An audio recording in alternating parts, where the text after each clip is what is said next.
Welcome friends.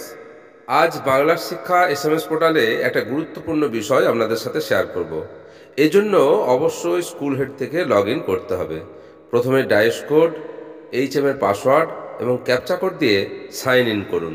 Sign in করার পর নতুন পেজ খুলে যাবে, যেখানে একটা নোটিফিকেশান শো হবে। নোটিফিকেশানে বলা হচ্ছে ইউজার্স আর kindly follow the details as noted below. যা যা ফলো করতে বলা হচ্ছে তা আপনি একটু ভালো করে পড়ে নেবেন, আপনার কাজে আসবে। এরপর নোটিফিকেশনটাকে ক্রস করে দেবেন। তারপর যে নতুন পেজ আসবে তার উপরের দিকের বাঁ দিকের 3টি লাইনে ক্লিক করুন।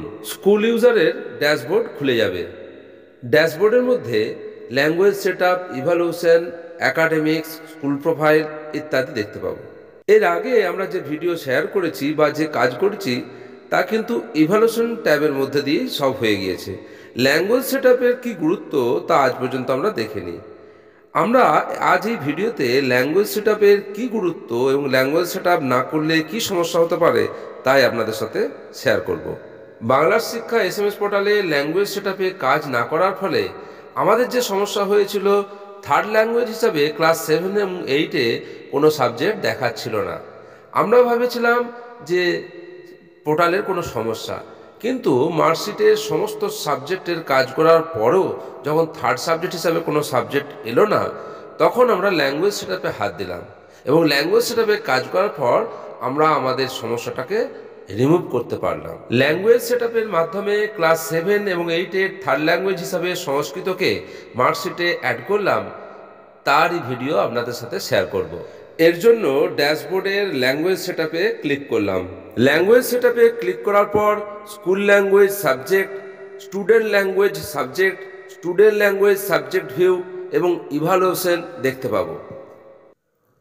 এরপর স্কুল ল্যাঙ্গুয়েজ সাবজেক্টে ক্লিক করলাম। ক্লাস ওয়াইজ ল্যাঙ্গুয়েজ সেট আপের পেজ খুলে যাবে। তারপর সাবজেক্ট ল্যাঙ্গুয়েজ চুজ করতে হবে। মিডিয়াম হিসাবে বাংলা চুজ করতে হবে। ক্লাস হিসাবে আমি চুজ করলাম 7। তারপর সার্চ করলাম। সার্চ করার পর আপনার স্কুলে ক্লাস 7-এর জন্য কি কি সাবজেক্ট ল্যাঙ্গুয়েজ সিলেক্ট করা আছে তা দেখাবে। এখানে ফার্স্ট ল্যাঙ্গুয়েজ হিসাবে বাংলা, সেকেন্ড ল্যাঙ্গুয়েজ হিসাবে ইংলিশ এবং থার্ড ল্যাঙ্গুয়েজ হিসাবে কোনো সাবজেক্ট চুজ করা নেই দেখাচ্ছে। সাধারণত বেঙ্গলি মিডিয়াম স্কুলে থার্ড ল্যাঙ্গুয়েজ হিসাবে সংস্কৃত থাকে, আমি তাই সংস্কৃত চুজ করে নিলাম। আপনাদের স্কুলে থার্ড ল্যাঙ্গুয়েজ হিসাবে অন্য যদি সাবজেক্ট থাকে তা চুজ করে নেবেন। এরপর সবুজ রঙের সেভ বাটনে ক্লিক করলাম। Subject language saved successfully show করবে। একইভাবে মিডিয়াম হিসাবে বেঙ্গলি, ক্লাস হিসাবে 8 চুজ করে সার্চ করলাম। এরপর ক্লাস 8-এর জন্য থার্ড ল্যাঙ্গুয়েজ হিসাবে সংস্কৃত চুজ করে নিলাম। তারপর সবুজ রঙের সেভ বাটনে ক্লিক করলাম। Subject language saved successfully show করবে। ল্যাঙ্গুয়েজ সেট আপে কাজ করার আগে মার্কস এন্ট্রির সময় সাবজেক্টের মধ্যে থার্ড ল্যাঙ্গুয়েজ হিসাবে সংস্কৃতকে চুজ করা যাচ্ছিল না। ল্যাঙ্গুয়েজ সেট আপে কাজ করার পর মার্কস এন্ট্রির সময় সাবজেক্টের মধ্যে থার্ড ল্যাঙ্গুয়েজ হিসাবে সংস্কৃতকে চুজ করা যায় কিনা দেখে নেওয়া যাক।